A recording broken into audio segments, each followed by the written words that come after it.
En janvier 2017, ce Cheetos ayant la forme du fameux gorille Harambe a été mis aux enchères. L'enchère a débuté à 11,99 $. Jusqu'à là, rien de spécial, vous me direz. Mais ce qui est complètement absurde, c'est que près d'un mois plus tard, l'enchère se terminait à 100 000 $ américains. 100 000 $ pour une chip en forme de gorille, c'est n'importe quoi. Ce qui est encore plus troublant, c'est que j'ai l'impression que personne n'est capable d'expliquer le pourquoi. Pourquoi est-ce qu'une personne a priori normale est-elle prête à dépenser une somme aussi faramineuse pour un simple Cheetos?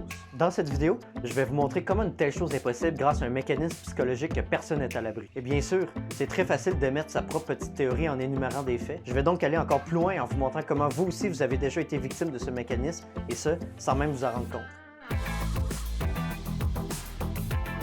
En 1975, le psychologue Stephen Warshall a réalisé une expérience. Des sujets devaient participer à une soi-disant étude sur les préférences alimentaires. On proposait donc aux participants une boîte contenant des biscuits au chocolat. Ils devaient y goûter et donner leur avis. Pour la moitié des participants, la boîte contenait 10 biscuits. Pour l'autre moitié des participants, la boîte n'en contenait que 2. Le résultat de l'expérience fut choquant. Les biscuits au nombre de 2 étaient jugés beaucoup plus favorablement que ceux qui venaient en groupe de 10. Ils étaient jugés de meilleure qualité et plus savoureux. Pourtant, c'est exactement les mêmes biscuits que ceux qui venaient en groupe de 10. Les êtres humains ont tendance à accorder beaucoup d'importance aux choses qu'ils considèrent comme rares. Cette tendance s'appelle le principe de rareté. La raison pour laquelle ce mécanisme fonctionne, c'est que plus qu'une chose devient rare, plus nous perdons une partie de notre liberté de choix. Et s'il y a bien une chose que nous avons horreur de perdre, c'est bien une liberté qui nous était déjà acquise. C'est pourquoi lorsqu'un quelconque objet devient rare, nous le désirons davantage. Cet élément à lui seul peut expliquer qu'est-ce qui s'est passé avec l'histoire du Cheetos. Puisque ce Cheetos était unique dans sa forme de gorille, il était considéré comme rare et donc beaucoup plus désirable. Mais c'est loin d'expliquer pourquoi il s'est vendu à une somme faramineuse de 100 000 $. Mais vous inquiétez pas, je m'apprête à vous apporter la pièce manquante du puzzle.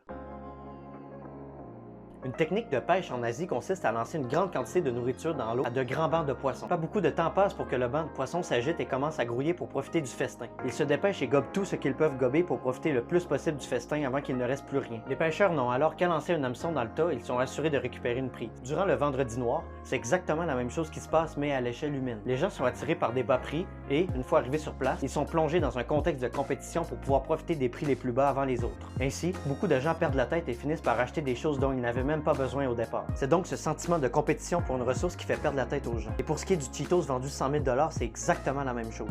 La rareté du Cheetos étant considérée comme l'objet d'une compétition a fait perdre la tête à de nombreuses personnes. Et c'est donc pourquoi une personne a fini par payer 100 000 $. Voici maintenant pourquoi vous aussi vous avez déjà été victime de ce mécanisme et ce, à plusieurs reprises.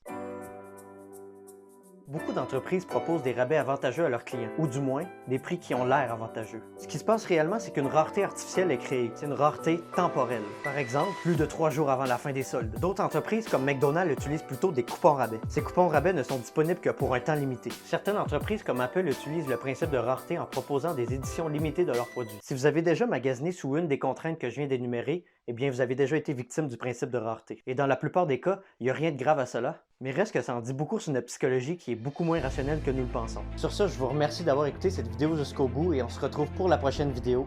Ciao!